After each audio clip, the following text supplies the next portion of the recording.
একটা মেয়ে চলে গেছে, বাস আপনি জীবনটা নষ্ট করে ফেললেন, কি হয়েছে?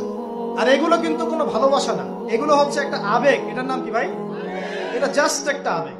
ভালোবাসার সংজ্ঞা কি তাহলে? অনেক হুজুর দেখি এখন প্রেম বিশেষজ্ঞ হয়ে আপনাদেরকে ওয়াজ করে। হ্যাঁ, দেখা হইলে আমি বলবো তার সাথে যে এইসব প্রেমের সুরসুরি মার্কা ওয়াজ বন্ধ করুন। এগুলো দিয়ে যুবকদের উপকার হচ্ছে না। কারণ বিয়ে না করলে সংসার বুঝবেন কিভাবে? বিয়ে না করলে আপনি সংসার বুঝবেন কিভাবে? মনে করেন আমি বিয়ে শাদী করি নাই, আমি আপনাকে কি বিয়ের ওয়াজ করব? আমার তো অভিজ্ঞতাই নাই। আর মনে করেন আপনি দুইটা বিয়ে করছেন, কথা কথা, এখন আপনি বলবেন বাপ রে বাপ, এই কাজ ভাই আমি করছি, আপনারা করতে চান।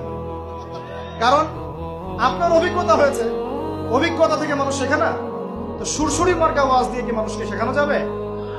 এই যে ছেলেরা মেয়েদের সাথে হারাম সম্পর্ক করে এক পর্যায়ে যে ছেঁকা খেয়ে মাদকের কাছে গেল, প্রেমিকা ছেড়ে চলে গেছে, ওর ধারণা যে দুনিয়ার সব আমার চলে গেছে। একটা মেয়ে, মেয়ের অভাব নাকি দুনিয়ায়? মেয়ের অভাব মনে করেন? শেষ জামানায় একটা ছেলের ঘাড়ের মধ্যে 40টা মেয়ে থাকে। আরে ভাই, 40টা বউ না, 40টা মেয়ে, মহিলা। মানে আপনার ঘরে থাকবে আপনার স্ত্রী, আপনার কন্যা, আপনার মা, আপনার বোন, আপনার শাশুড়ি, আপনার খালা, সব আপনার ঘরে। শেষ জামানায় মেয়েদের সংখ্যা আস্তে আস্তে বাড়তে থাকবে, ছেলেদের সংখ্যা আস্তে আস্তে কমতে থাকবে। যুদ্ধ বিগ্রহ বেশি হবে, ছেলে মানুষ একটু বেশি মারা যায় না, বাইরে চলাফেরা বেশি করে, অ্যাক্সিডেন্ট আছে, রোড অ্যাক্সিডেন্ট, এই সেই, যুদ্ধ বিগ্রহ। এমনি গড়াইও ছেলেদের কম, আর ছেলেদের জন্মহার কিন্তু মেয়েদের চেয়ে কম। শিশু ছেলে মারা যায় বেশি, মেয়েরা মারা যায় কম। ছেলেরা এমনিতেই সংখ্যায় কম হবে, আর শেষ জামানায় মেয়েদের সংখ্যা আরো বেশি বাড়তে থাকে। একটা মেয়ে চলে গেছে, বাস আপনি জীবনটা নষ্ট করে ফেললেন। এখানে মূল সমস্যাটা ভালোবাসা না, এখানে মূল সমস্যাটা ছিল আপনি আপনার নফসের কাছে হেরে গেছেন। আপনি আপনার নফসের কাছে হেরে গেছেন, আপনি আপনার প্রবৃত্তির কাছে হেরে গেছেন। এটা ছিল একটা জেনা, একটা যৌনতা, এটা ভালোবাসা ছিল না। এটাকে আমরা বলবো আপনি হরমোনিয়াস হয়েছে।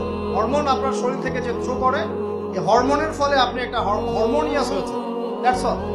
আর যে মেয়েটা আপনাকে উঠতি বয়সে এইসব মিথ্যা প্রতিশ্রুতি দিয়েছিল, সেও ছিল একটা প্রতারক। কি ছিল? একটা, সে নিজেও জানতো না যে সে নিজে কি করছে, সে নিজেও জানতো না সে চায় কি। তখন আপনিও বুঝতেন না আপনি কি চান। এগুলো আর জীবন জগৎ বাস্তবতা রেসপন্সিবিলিটি সম্পূর্ণ আলাদা জিনিস। ভালোবাসার সংজ্ঞা কি তাহলে? ভালোবাসার সংজ্ঞা হচ্ছে, ভালোবাসার ডেফিনেশনটা হচ্ছে যে আপনি যাকে পছন্দ করেন, যাকে আপনি ভালোবাসেন, তাকে আপনি কতটুকু বোঝেন, এটা হলো ভালোবাসার ডেফিনেশন।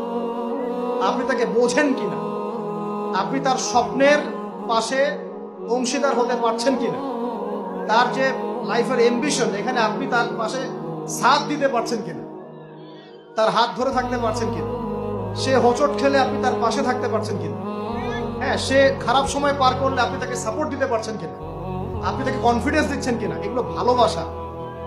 আমরা আমাদের সন্তানদেরকে ভালোবাসি না? সন্তান পড়ে গেলে আমরা হাত ধরে তুলি, ওঠো, কিছু হয়নি, আবার যাও, এটার নাম ভালোবাসা। আর এই যে নোংরা